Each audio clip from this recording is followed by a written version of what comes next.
Somehow ના survive કરી શકા. એ થાંડલા ગયા અને કંઈ 1 या 1.5 મહિનો ઓપરેશનને ના નીકળ્યો અને થાંડલા જઈને એ ગુજરી ગયા. એ ટાઈમ પર સબ મેં કોઈ થતો અને અબ્બાના ટાઈમ પર મેં થાંડા હતો. તો આ સડનલી 17-18 વર્ષના અંદર જ આ અમ્મા બી મારા ગુજરી ગયા. અને અમ્મા જે વારે ગુજરા એ ટાઈમ પર મેં ઘણું તૂટી ગયું અંદરથી. આમ એક એમ થતું હતું કે ઓલું મન બી નહોતું લાગતું દુકાનના ઉપર. અને એક પાછું એમ થતું હતું કે કેના વસ્તે મેં કરું હવે, કોણ જોઈને મને ખુશ થશે.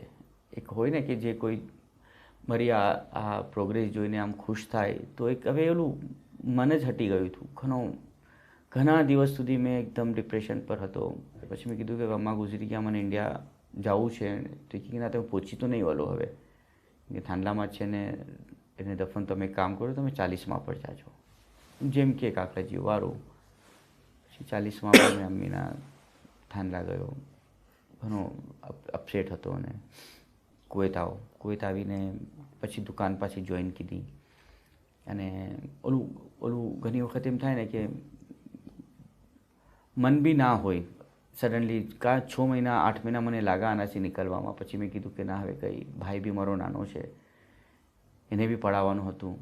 હવે અમ્મી નથી તો એને બોમ્બે બેન પાસે હતા તો એને બી પડાવવાનું હતું. એનું કંઈ ને કંઈ તો હવે લાઈફમાં આપણે કરવું પડશે. અને